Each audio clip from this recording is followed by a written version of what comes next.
우리 일을 한 달은 올해 표를 가지고 말씀을 전하고 있습니다. 땅끝까지 이르러 예수님의 제자로, 오늘은 땅끝까지 이르러 예수님의 증인으로라는 이 제목으로 함께 말씀을 좀 나누겠습니다. 엊그제 저희 신대원 동기 목사님이 어떤 저에게 자료를 하나 저희 신대원 동기들 방에다가 자료를 공유를 해서 그 자료를 보았는데 그 주제가 교회의 관심사라는 그런 보고서였습니다. 교회의 관심사. 2024년 교회들이 관심 가지고 있는 주제가 무엇인가라는 거기에 대해서 한 500여 개 되는 교회를 대상으로 어떤 조사를 했던 내용이었습니다. 그래서 500여 개의 교회의 올해의 표를 중심들로 과연 올해 교회들이 관심을 갖는 주제가 뭔가, 거기에 대한 보고서였는데 그 표에서 가장 많이 사용된 단어가 여러분 무엇이었겠습니까? 2024년 각 교회들의 표 가운데에서 가장 많이 사용된 단어들을 쭉 순위를 나열해 보니까 제일 많이 나온 것이 바로 치유와 회복이었습니다. 치유와 회복.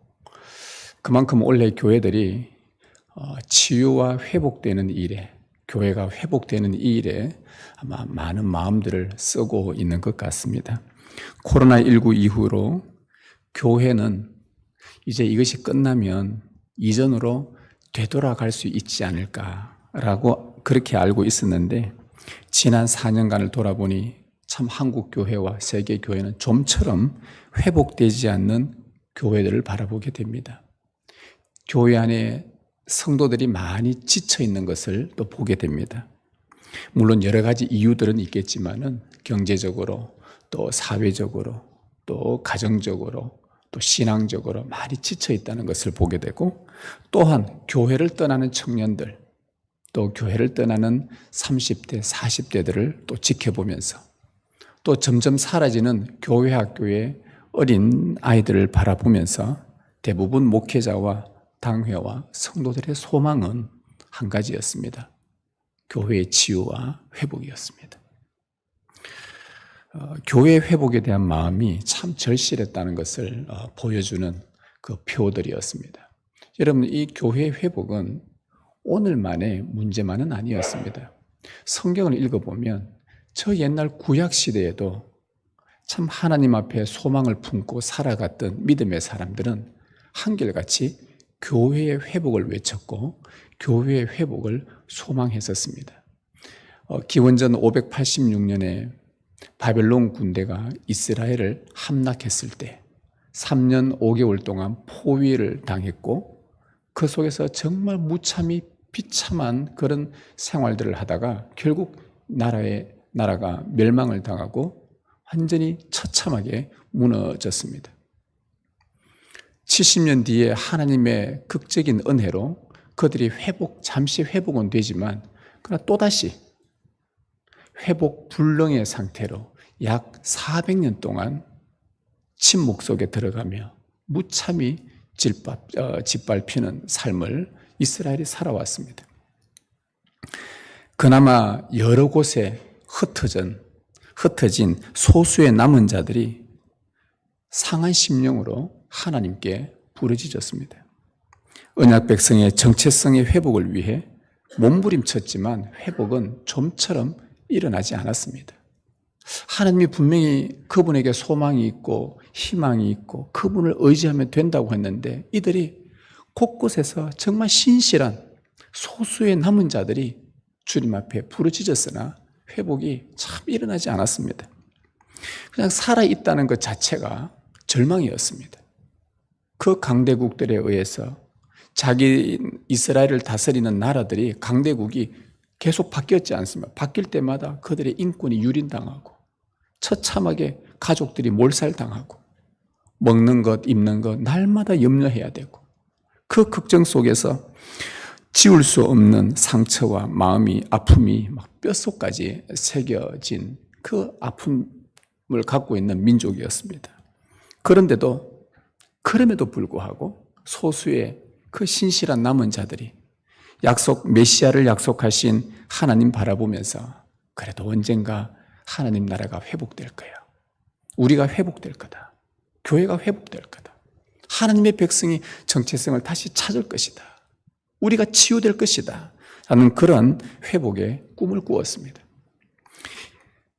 이런 역사들을 보면 그 옛날이나 오늘날 이 지금이나 신실한 주의 성도들의 소망은 교회 회복이었습니다.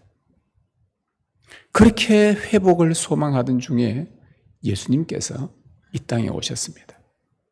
예수님이 오신 이래로 달라진 것이 하나 있다면 예수님이 가는 곳마다 그분이 손을 뻗어서 닿는 곳마다 오랜 세월 눌리고 아팠던 깊은 상처가 치유되는 역사가 일어났다는 것입니다.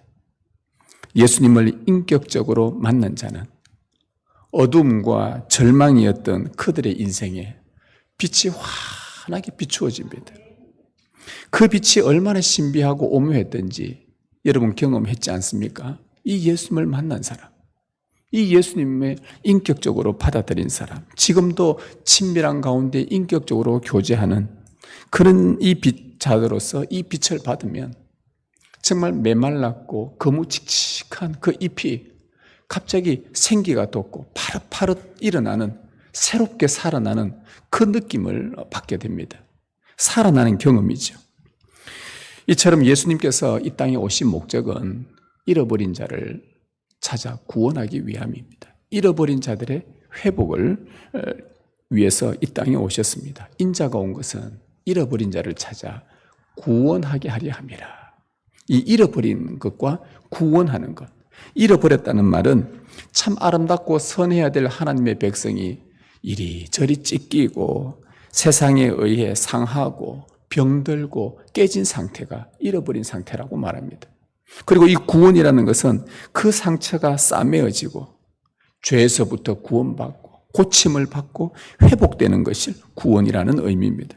예수님의 사명은 치유와 회복이었습니다. 2024년 각 교회들마다 이 표 가운데에서 많이 나온 단어가 치유와 회복이라는 것은 결코 우연이 아닙니다.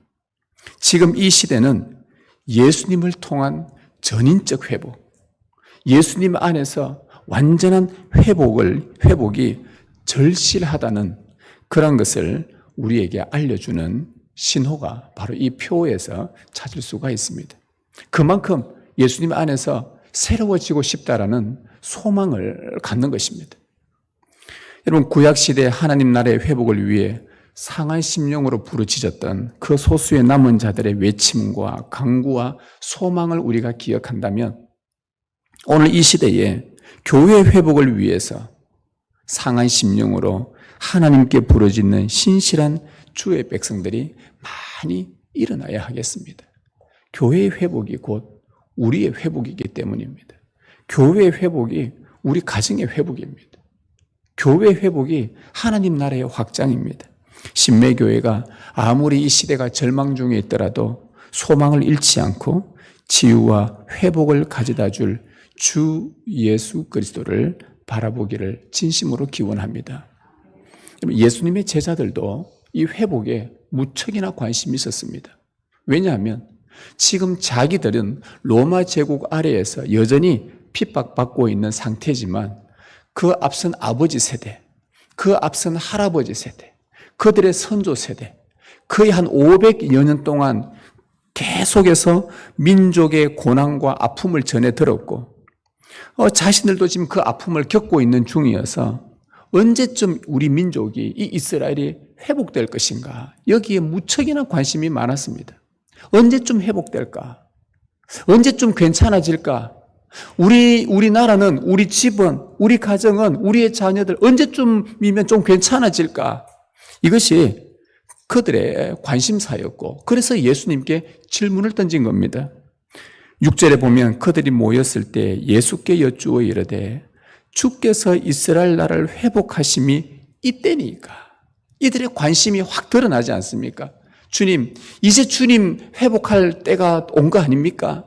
주님께서 죄 가운데 죽었다가 다시 살아나시고 이 권세와 권능으로 뭔가 이제 회복할 때가 된 것 같은데 이제 지금이 주님의 때입니까?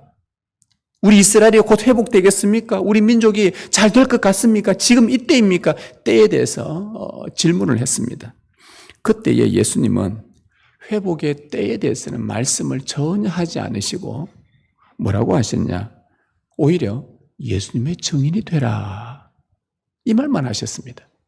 7절 8절에 보면 이르시되 때와 시기는 아버지께서 자기의 권한에 두셨으니 너희가 알 바 아니다. 오직 성령이 너희에게 임하시면 너희가 권능을 받고 예루살렘과 온 유대와 사마리아와 땅끝까지 이르러 내 증인이 되리라 하시니라. 언제쯤 회복되는지 알고 싶은 것이 우리 사람의 보통의 마음입니다. 또 관심입니다. 우리가 그렇지 않습니까? 야, 우리 대한민국 언제쯤이면 괜찮아질까? 내 자녀의 신앙은 언제쯤이면 참 좋아질까? 우리 집의 형편은 언제쯤이면 좀 참 좋은 분이 좋게 이렇게 되어질까? 우리는 때에 초점을 맞추는 경향이 짙습니다. 그러나 주님은 때는 너희 소관이 아니라고 말합니다. 하나님 내일 당장 좋았으면 좋겠습니다. 일주일 뒤, 하나님 1년 뒤에는 정말 좋았으면 좋겠습니다. 그건 너가 할 바가 아니다. 주님은 말씀합니다. 그건 너 소관이 아니다. 너희 소관이 아니다. 아버지께 권한이 있다. 때는 아버지께 있으니 너희는 때에 관한 관심은 이제는 꺼라. 그래서 관심 두지 말라라고 주님이 말씀하십니다. 대신에 회복을 위해서, 누군가의 회복을 위해서 예수님의 증인이 되라고 말씀을 하셨습니다. 때를 물었는데 왜 예수님은 내 증인이 되라고 말씀하셨을까요? 회복과 증인이 무슨 관계가 있길래 회복의 때가 언제입니까? 라고 물었는데 그건 네 알 바가 아니다. 신경 쓰지 말고 너는 나의 증인이 되라. 이게 무슨 관계가 있길래 주님은 이렇게 대답하셨겠습니까? 주님은 이렇게 말씀하신 겁니다. 예수님의 증인이 되면, 여러분 예수님의 증인이 되면 그 사람이 만나는 사람마다 누구를 이야기하겠습니까? 예수님을 이야기하지 않겠어요? 증인은 원래 법정 용어입니다. 법정에서 손을 들고 증인은 진실한 말만 할 것을 선언합니다. 그렇게 서약하지 않습니까? 그가 본 예수 그리스도, 그가 만난 예수 그리스도, 그가 배웠던 예수 그리스도, 그가 경험하고 그가 변화되었던 그 예수 그리스도에 대해서 말하는 것이 예수님의 증인입니다. 자, 그렇게 예수님에 대해서 말하면은 진리이신 예수님, 복음이신 예수님, 구원자신 예수님께서 우리의 말을 통해 듣는 그 누군가의 심령 속에 강력하게 역사하여 그들의 마음이 움직이고 회복되는 역사가 일어난다는 겁니다. 따라서 회복을 우리가 바란다면 언제 회복될지 때에 관심을 두는 것이 아니라 주님의 증인이 되는데 우리 삶을 드려야 되는구나. 그래야만이 회복을 맛볼 수 있구나. 지금 여기에 우리 삶을 초점 맞춰야 합니다. 그럴 때에 예수님의 증인이 된 여러분을 통해서 여러분이 그토록 바라던 누군가의 회복이 일어나기 때문입니다. 반드시 그렇게 일어납니다. 어떤 사람의 회복이 가만 내버려두면 회복이 일어납니까? 저 사람이 우리가 앞에서 말한 것처럼 예수 그리스도 안에 들어와야만 회복되는데 어떻게 예수 그리스도 안에서 회복될 수 있느냐는 거죠. 증인이 필요한 겁니다. 여러분, 인간의 전인적 회복, 인간의 완전한 전인격적 회복은 오직 예수 그리스도를 통해서만 일어납니다.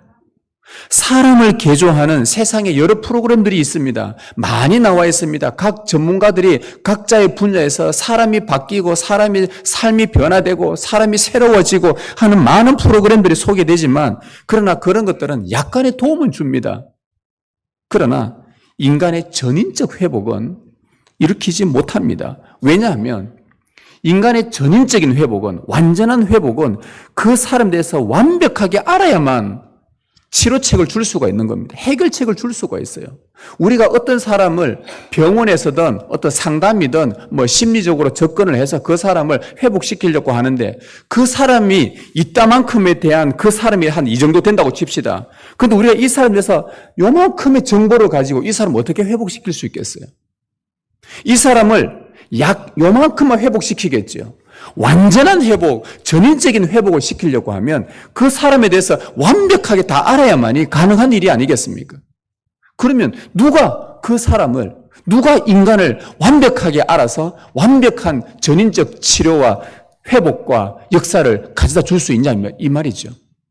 사람에 대해서 가장 잘 아는 분, 완벽하게 아는 분이 누굽니까? 인간을 만든 예수 그리스도만이 회복을 가져다 줄 수 있는 것입니다. 인간의 지정의 생각과 정서와 의지들을 모두 다 알고 계시는 그리스도만이 인간을 망가뜨린 죄를 십자가로 승리하신 그리스도만이 사람의 전인적 회복, 전인격의 회복을 주시는 유일한 분은 예수 그리스도뿐입니다. 따라서 그리스도 안에서 회복되어 본 사람만이 그 회복의 기쁨을 알기 때문에 그 회복을 누군가에게 말할 수도 있고 전해줄 수도 있기에 예수님은 우리에게 증인이 되라고 말씀하신 겁니다. 예수님을 이야기해 줄 것을 말하라는 것입니다. 그러니 회복의 때가 중요한 것이 아니라 때는 하나님께서 하실 일이고 하나님께서 당신의 때에 그 사람을 바꾸실 거니 중요한 거는 그 때가 도달할 때까지 우리가 할 일은 증인이 되라는 겁니다. 내가 본 예수, 내가 경험한 예수, 그 예수님이 내 삶을 송두리째 바꾸어버린, 변화시켜버리던 그 예수님을 이야기해 주라는 겁니다. 예수 그리스도를 인격적으로 만나서 성령의 충만함을 받고 성경의 가르침을 성실하게 배우는 예수님의 제자로 자라가는 사람이라면 여러분 그 사람은 그리스도 안에서 회복된 자입니다. 회복된 사람들의 특징이 그거 아니겠습니까? 주님의 은혜를 구하고 주님 안에 서서 말씀을 또 배우고 그래서 예수 그리스도 안에서 인생의 변화된 경험을 하고 새 생명을 얻고 그리스도가 주시는 회복의 기쁨도 누리고 이제는 예수 그리스도 없이는 내 인생은 아무것도 아니라고 확신하는 자, 이 사람들이 예수님 안에서 회복된 자들 아니겠습니까? 그는 자기 인생이 예수님 때문에 변화되었다는 증거를 갖고 있습니다. 삶의 간증들이 있단 말이죠. 예수님이 나를 바꾸셨다. 회복을 경험한 자는 이 회복을 맛본 사람은 다른 누군가에게 회복을 위해 예수님을 알리는 증인이 되고 싶어 합니다. 이것은 자연스러운 겁니다. 정말 여기에 좋은 것이 있는데 저분이 모르고 있어. 아, 이거 한번 해봐라. 정말 좋다. 좋은 것 있으면은 소개를 해주고 싶은 것이 당연한 겁니다. 이게 예수님의 증인들입니다. 따라서 우리가 예수님의 증인이 되어야 하는 이유는 여러분 안에 지금도 과거에도 역사하셨고 지금도 역사하고 계시고 앞으로도 역사하실 예수 그리스도를 통해 하나님의 나라가 회복되어지는 것. 이것 때문에 우리는 증인이 되어야 합니다. 이것 때문에 주님께서 우리에게 내 증인이 되라고 명령을 하신 것입니다. 여러분의 남은 생은 여러분 무엇을 위해서 살렵니까? 우리의 생명이 많이 남아있는 것 같습니까? 우리는 내일 일을 모릅니다. 어제 우리 그 강동기 성도님, 정미영 강동기 성도님 아버지가 어떻게 돌아가셨냐 하면요. 지금 장례를 치른 중이고 내일 발인을 하는데 시장의 장을 보고 집에 오시다가 계단을 딛다가 뒤로 넘어지셨어요. 그리고는 머리를 다쳤는데 119를 부르고 급히 앰뷸런스가 왔는데 이미 심정지 상태가 온 상태였단 말이에요. 그래서 병원에 급히 옮겨서 심폐소생술과 필요한 모든 응급조치를 40-50분을 했는데 깨어나지 않더라는 겁니다. 여러분, 우리 인생이 내일 어찌 될지 모릅니다. 모레 어찌 될지 모릅니다. 아무리 조심해도 항상 위험합니다. 저희가 2018년에 저 인도네시아 아마 여기 같이 선교 나가신 분은 알 겁니다. 지진이 막 일어났었습니다. 죽은 사람도 있고 저희들은 다 살아서 돌아왔지만 그러고 나서 제가 한 게 그때부터 깨달은 게 있었습니다. 지진 나는 저곳은 참 위험하니 대한민국은 덜 위험하겠지. 아니요. 우리가 있는 곳은 인간이 사는 곳은 언제나 위험한 곳입니다. 언제 우리가 무슨 일이 닥칠지 모릅니다. 주님께서 이 땅을 붙들고 있지 않으면 우리는 내일 일을 모릅니다. 이게 우리 인생들입니다. 여러분, 여러분의 남은 생이 얼마나 있다고 생각하십니까? 한참 남았다고 생각하십니까? 한 2, 30년, 4, 50년 좀 더 살 것 같습니까? 아니요. 우리의 생명은 입김에 불과합니다. 한번 호흡하는 것에 불과합니다. 여러분, 우리 남은 생을 무엇을 위해 살고자 합니까? 주님께서 오늘도 우리의 생명을 하루 연장해 주셔서 오늘 이렇게 예배를 드릴 수 있게 되었는데 그 은혜를 무엇을 위해 살고자 하십니까? 예수님의 정인으로, 주님의 명령, 이 정인으로 살아야 하지 않겠습니까? 여러분 덕에 누군가가 그리스도를 알고 만나고 회복된다면, 여러분이 함께 이야기하고 나누는 가운데 그 사람이 집사님, 내 집사님 얘기 들어보니까 내가 참 내 마음에 다시 내가 일어서야 되겠다는 마음이 든다. 여러분 그 말을 들었을 때에 그 기쁨 무엇에 비할 수 있겠습니까? 여러분 인생에 이런 말들을 듣고 사십니까? 내가 참 권사님, 내 권사님 말을 들으니까 내가 예수 그리스도 안에서 예수 그리스도를 다시 내가 배워야 되겠다. 내가 다시 그분을 만나야 되겠다. 여러분 이렇게 회복되어지는 이 간정들을 여러분 혹시 듣고 계십니까? 여러분을 통해서, 주위의 사람들을 통해서 여러분의 섬김과 수고로 누군가가 치유되고 회복되어서 하나님 나라가 조금씩 확장되어가는 이 감격은 형언할 수가 없습니다. 얼마나 기쁜지 모릅니다. 여러분 가까이 있는 분들부터 시작하십시오. 여러분 가까이 있는 사람 중에 예수님을 모르는 자들, 또 예수님을 아는 것 같은데 어렴풋이 아는 자들, 그런 분들이 계셔요.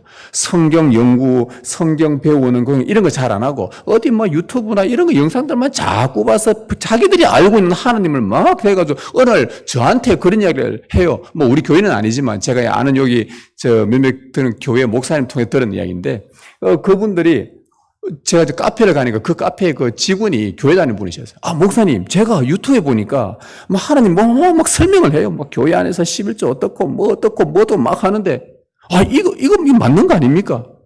그렇게 믿고 계시더라고요. 30%는 틀렸는데 그걸 믿고 계셔요. 여러분 아는 것 같은데 어렴풋이 아는 자들 주위에 참 많습니다. 잘못된 정보들 가지고 성경을 들고 사는 날이 의외로 많아요. 예수님을 모르는 자들, 아는 것 같은데 어렴풋이 아는 자들, 심지어 구원의 확신이 없는 자들, 여러분 주위에 가까이 있는 이런 분들에게 다가가서 예수님의 정인으로 서십시오. 그 대상이 여러분의 자녀일 수도 있고 전혀 무관심한 자녀일 수도 있고 하나님에 대해서 전도회원이 될 수 있고 내 배우자가 될 수 있고 부모님일 수도 있고 내 속으로 멤버일 수도 있습니다. 예수님을 알고 누군가에게 이 예수님을 알리는 정인으로 다가가겠다는 그 여러분의 다짐이 여러분 안에서 불일 듯 일어나서 하나님 나라가 회복과 확장되는 일에 요긴하게 사용되시길 진심으로 축복합니다. 자, 이렇게 예수님의 정인이 왜 되어야 하는지 우리가 알았다면 이제는 이 정인은 이제 알았으면 저절로 정인이 되는가? 아니요. 무엇으로 정인이 되는지를 우리는 알아야 합니다. 오늘 말씀 8절에 보면 오직 성령이 너에게 임하시면 너희가 권능을 받고 예루살렘과 온 유대와 사마리아와 땅끝까지 이르러 내 정인이 되리라 하시니라. 여러분 정인은 이 말씀 보니까 정인은 무엇으로 가능하다고 합니까? 오직 성령님의 임재로만 가능합니다. 오직 성령이 너에게 임하시면 땅끝까지 이르러 내 정인이 되리라. 임하시면 정인이 되리라. 오직 성령의 임재로 정인이 된다고 합니다. 내가 어디 가서 예수님을 전하고 알리고 증거할 수 있는 것은 내가 한다고 되는 게 아니라는 겁니다. 오직 성령님의 임재가 있어야만 성령의 충만한 제자들이 주님의 정인이 되었습니다. 여러분 성령의 임재가 없으면 제가 단호하게 이곳에서 말합니다. 예수님의 정인이 되어서도 안 되고 될 수도 없습니다. 성령의 임재가 없으면 절대 정인이 되어서는 안 됩니다. 또 될 수도 없습니다. 그럼 한번 보십시다. 성령의 임재가 없는데 왜 정인이 되어서는 안 될까요? 성령이 임하지 않으면 그 사람은 예수님을 제대로 알지 못하기 때문입니다. 그러면 자기가 알고 있는 예수를 정해요. 성경에 예수님에 관한 내용이 얼마나 많습니까? 자, 예를 들어서 성경에 예수님에 관한 이야기가 이만큼 있다고 칩시다. 이만큼 있는데 성령의 임재가 임하지 않으면, 성령이 함께 하시지 않으면 100독을 하나, 1000독을 하나, 10,000독을 해도 예수님 못 깨닫습니다. 제가 아는 어느 작가 이름만 대면 유명한 작가가 있습니다. 우리나라 이름 대면 여러분 모르는 사람 아무도 없는 그 작가가요. 예수님에 대해서 소설을 한번 써보려고 신약 성경을 30독을 했답니다. 30독을. 그런데 예수를 못 만나요. 예수 사람의 아들 예수라는 것을 책은 썼지만 예수를 못 만난다는 말입니다. 30독, 500독, 1000독을 해도 성령이 임하지 않으면 못 깨닫습니다. 알 수가 없습니다. 그런데 어떻게 정인이 돼요? 정인이 된다는 말은 성령이 임하지 않는데 정인이 된다? 그건 잘못된 예수를 전할 겁니다. 내가 알고 있는 예수만 전할 거란 말이죠. 여러분, 예수님을 가장 잘 아는 분은 예수님의 영이신 성령님이십니다. 우리가 설교 바로 듣기 전에 제가 성령의 조명을 위한 기도를 합니다. 하나님, 성령께서 조명하여 주셔서, 성령께서 빛을 비추셔서 하나님의 말씀을 들을 때에 깨닫는 은혜를 달라고 우리가 이렇게 짧게 조명의 기도를 합니다. 성령이 임하지 않으면 말씀을 깨닫지 못할 뿐만 아니라 자기가 듣고 싶은 예수, 자기에게 잘해주는 예수님만 듣게 됩니다. 그러면 예수님에 대해서 왜곡된 지식만 자꾸 쌓이게 돼요. 그런 자가 어떻게 예수님을 바르게 증거하는 정인이 될 수 있겠습니까? 따라서 성령의 임재가 없으면 절대로 예수님의 정인이 되어서는 안 됩니다. 그리고 성령의 임재 없으면 정인이 안 돼야 되겠지만 또 될 수도 없습니다. 불가능합니다. 왜냐? 사도행전에 보니까 예수님의 정인들의 그 삶을 보니 한결같이 복음 때문에 고난받고 박해당하고 옥에 갇히고 심지어는 목숨을 내놓는 경우가 허다한 것을 사도행전을 통해서 보게 됩니다. 이걸 보면서 예수님의 정인으로 살려면 이런 박해들이 끊임없이 찾아오는구나. 그런데 성령을 힘입지 않고 성령의 도움이 없이 무슨 수로 그런 고난들을 감내해낸다 이 말입니까? 성령으로 충만하지 않으면 복음 때문에 나가다가 뭔가 부딪힘이 오고 막 공격이 오면은 막 성질 부려가지고 대판 한 번 붙어버리고 그래가지고 무슨 정인으로 산단 말입니까? 성령이 임하지 않으면 자격이 안 되는 거예요. 오히려 교회에 해가 되고 하는 날에 해가 됩니다. 사도행전에 나오는 예수님의 신실한 정인들을 한번 보십시오. 모두 성령으로 충만하여 박해와 고난을 인내로 감당했습니다. 대표적으로 스데반 한번 보십시다. 돌에 맞아 죽는 순간에도 그가 예수님의 정인으로 끝까지 예수님 증거하면서 버틸 수 있었던 이유가 뭡니까? 무엇이 그로 하여금 그 두려운 순간에도 버틸 수 있도록 했겠습니까? 성령님이었습니다. 여러분, 스데반이 자기를 둘러싼 그 사내들인 공회원과 사도 바울과 수많은 사람들이 돌을 들고 다 점점 쪼여오고 달려오는데 그 안에 스데반은 혼자 있습니다. 생각해 보십시오. 얼마나 두렵고 무섭겠습니까? 여러분 주위에 10명의 사람이 여러분 가운데 세워놓고 10명이 건장한 남자가 도끼를 품고 마음에 칼을 갈고 무기를 들고 흉기를 들고 여러분 죽이려고 달려든다고 생각해 보십시오. 그 자리가 얼마나 무섭고 두려운 자리인지. 그런데 스데반이 그 상황을 성령의 권능으로 이겨냈습니다. 자기는 비록 죽었지만 믿음을 팔아먹지 않고 믿음을 버리지 않고 배반하지 않고 끝까지 버틸 수 있었던 것은 성령의 권능이었습니다. 오늘 오직 성령이 너에게 임하시면 너희가 권능을 받고 성령이 임해야 권능, 다이너마이트입니다. 이 권능이라는 단어가 다이너마이트예요.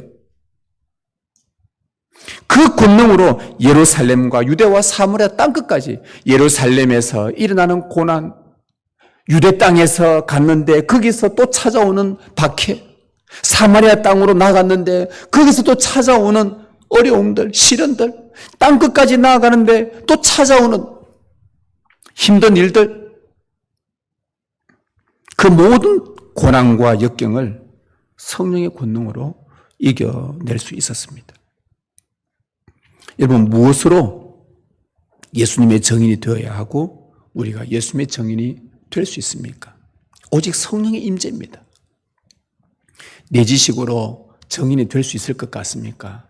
내 학력으로, 내 경험으로 내 신앙생활을 했던 조그만 그 이력 가지고 여러분 정인이 될 수 있을 것 같습니까? 아니요. 될 수도 없고 내가 이걸로는 절대 안 되고 되어서는 안 되고 될 수도 없다는 이 겸손한 고백을 날마다 주님 앞에 나와서 해야 됩니다. 혹 여러분 가운데 이 자리에서 내가 그래도 좀 능력이 있고 내가 좀 지식이 있고 내가 좀 사회적 신분도 있고 내가 좀 배운 것도 있고 여러분 그러면서 내가 좀 이런 사람이다 하고 이 자리에 앉아있는 분 계십니까? 하나님께 못 옵니다. 하나님은 그런 사람 못 받습니다. 받아주고 싶지만 못 받습니다. 그리스도를 통해서 자신을 철저하게 겸손하게 낮추지 않는 이상 하나님이 받아낼 수가 없습니다. 받고 싶어도 못 받습니다.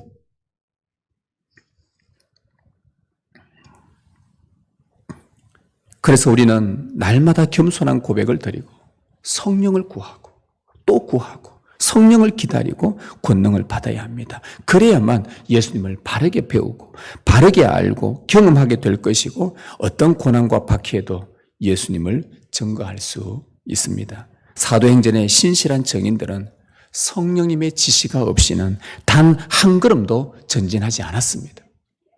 우리는 반드시 주님의 증인이 되어야 합니다. 그래야만이 회복이 일어나고 하나님 나라가 확장됩니다. 그 일은 오직 성령의 임재로만 되기에 오늘도 성령님을 구하시고 내일도 성령님을 구하십시오. 여러분이 눈을 떴을 때 하루에게 여러분에게 생명을 주셨다면 주님 참 감사합니다. 오늘도 제 생명 하루 연장시켜 주셨으니 오늘도 성령께서 저의 삶을 이끌어가 주십시오. 성령께서 저의 삶을 인도해 주십시오. 그래서 날마다 그 성령을 구하고 성령의 권능을 받고 성령의 인도를 따라 가는 곳마다 예수님의 증인이 되시길 진심으로 소망합니다. 자, 이제 마지막입니다. 왜 증인이 되어야 되고 무엇으로 증인이 되었는지 알았다면 이제는 어떻게 예수님의 증인으로 살아야 하는가로 결론에 다다릅니다. 여러분 그 답은 뭐겠습니까? 반드시 증인이 되어야 하고 성령의 임재와 권능으로 우리가 증인이 된다면 그러면 이제는 우리가 어떻게 계속 이 삶을 유지해 나갈 것인가? 증인이 어떻게 살 것인가? 그 답은요. 하나님 나라를 담대히 전파하고 가르치면서 증인의 삶을 우리는 살아내야 합니다. 성령의 임재로 시작했던 사도행전이 제일 마지막에 무엇으로 끝나는지를 한번 보십시오. 오늘 우리가 두 번째 읽은 사도행전 제일 마지막에 자, 분명히 성령의 임재로 시작한 사도행전의 마지막은 바울이 온 이태는 2년을 말합니다. 2년 동안 자기 셋집에 머물면서 이 셋집이라는 것은 바울이 지금 가택연금 상태란 말입니다. 우리처럼 전셋집 그런 개념이 아니고요. 가택연금, 죄인의 몸으로, 죄수의 몸으로 갇혀 있는데 약간의 움직임과 자유롭게 사람을 만날 수 있는 그러나 그 집을 떠날 수는 없는 그런 상태라는 말입니다. 거기에서 자기에게 오는 사람을 다 영접하고 하나님 나라를 전파하며 주 예수 그리스도에 관한 모든 것을 담대하게 거침없이 가르치더라. 이러고는 사도행전이 툭 끝나버립니다. 성령의 권능을 입은 바울은 평생 예수님의 증인으로 살았습니다. 그의 마지막 삶, 그 연금 가택 상태에서 그는 하나님께서 붙여주셔서 찾아온 사람은 모두 다 영접했다고 합니다. 누구든지 영접했습니다. 그리고는 그를 찾아온 사람들에게 하나님 나라를 전파했고 주 예수 그리스도에 관한 아는 것은 모두 다 담대하게 거침없이 가르쳤습니다. 그렇게 살다가 주님께서 바울의 생명을 데려가셨습니다. 그걸로 사명을 마감을 했습니다. 생명을 마무리했습니다. 소천했습니다. 여러분 사도행전은 사도들의 행전은 이렇게 끝나지만 그 순수한 복음의 바통을 이어받은 여러분은 그 행전을 계속 이어가라는 말씀입니다. 우리에게 주어진 증인의 삶이 무엇입니까? 하나님께서 여러분에게 붙여주신 사람은 누구든지 다 영접하라는 겁니다. 하나님께서 여러분에게 사람을 붙여주실 때에 여러분의 눈에 밟히는 사람이 있을 때 그거는요 하나님이 주신 사람들이에요. 이유가 있습니다. 하나님께서 그 사람의 회복을 위해서 그 사람이 예수 그리스도를 알 수 있도록 하기 위해 여러분에게 붙여준 사람들입니다. 그러면 사도 바울은 어떻게 했냐? 그 사람을 모두 영접했습니다. 여러분에게 붙여진 사람들, 여러분에게 딸린 가족들, 여러분의 교회 안의 구역 식구들, 여러분의 소그룹 멤버들, 여러분의 관련되어진 하나님이 붙여준 모든 사람들은 모두 다 영접하십시오. 그리고 여러분의 생이 다하는 날까지 또 그 붙여준 그 사람과 여러분이 만날 수 있는 인연이 몇 년인지는 모르겠지만 우리가 사람의 인연이 몇 년이 됩니까? 어떤 사람은 1년 되기도 하고 어떤 사람은 5년 되기도 하고 어떤 사람은 10년 될 수도 있을 건데 그 생이 하는 날, 다하는 날까지 그들에게 하나님 나라의 복음, 주 예수에 관해서 여러분이 경험하고 배우고 들었고 본 바들을 담대하게 거침없이 전하며 가르치며 은혜를 나누십시오. 이것이 우리가 살아가야 할 예수님의 정인의 삶이라는 것입니다. 성도 여러분, 올해 우리가 땅끝까지 이르러 예수님의 정인으로 살자는 이 표를 세웠습니다. 사실 이것은 올 한 해의 표가 아닙니다. 이거는 교회의 영원한 표이지 않습니까? 그러니까 저도 참 고민이 됩니다. 이 표를 올해는 정해놓고 이제는 이 표가 우리 교회의 영구한 표가 됐으면 좋겠는데 내년 되면 또 바꿔야 되나? 후年되면 또 바꿔야 되나? 이런 고민이 있습니다. 사실 이게는 교회의 영원한 표입니다. 교회의 본질은 선교입니다. 예수님의 정인이 되는 것입니다. 여러분, 사도행전은 주님의 교회를 세우기 위해서 선교라는 도구를 사용한 것입니다. 정인이라는 도구를 사용한 것입니다. 그래서 예수님의 정인이라는 말은 다른 말로 오늘 현대어로 선교라고 표현하면 됩니다. 가서 모든 민족을 제자로 삼아, 제자 삼으라는 말은 교회를 세우라는 말입니다. 교회를 세우는데 필요한 것이 뭐냐? 주님의 정인이 되어야 되는데 이것은 곧 선교라는 겁니다. 결국 교회는 선교하는 교회가 되는 것입니다. 이게 교회의 본질이요. 주님께서 우리에게 주신 사명입니다. 올해 우리가 선교에 관해서 좀 준비를 하려고 합니다. 여러분에게 동기부여를 일으켜야 됩니다. 내년에 우리 교회가 주파송 선교사도 처음으로 우리 교회가 파송도 해야 되고 이걸 위해서 그냥 선교사 한 명 파송만 하고 매월마다 돈만 보내고 막 가끔씩 생각나면 한 번씩 기도하고 이거는 선교하는 교회가 아닙니다. 선교를 생색내는 교회뿐입니다. 선교하는 교회는 아니에요. 선교하는 교회는 모든 교인이 정인이 되어야 되니 이 일에 우리가 마음을 모아야 되니 그래서 올 한 해에 여러 가지 많은 선교에 관련된 사역들이 준비되어 있는데 여러분들이 광고가 나오고 여러 가지 소식이 들릴 때마다 마음을 다해서 기도하면서 적극적으로 참여하시기를 바랍니다.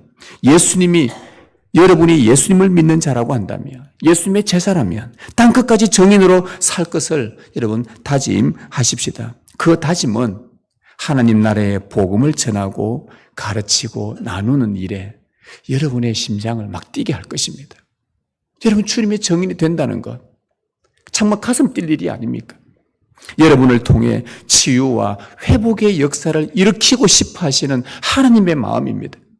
이 놀라운 일을 여러분 보고 싶지 않습니까? 여러분의 고귀한 생명을 주를 위해서 기꺼이 드리는 신실한 정인으로 살아가시길 주님의 이름으로 축복합니다.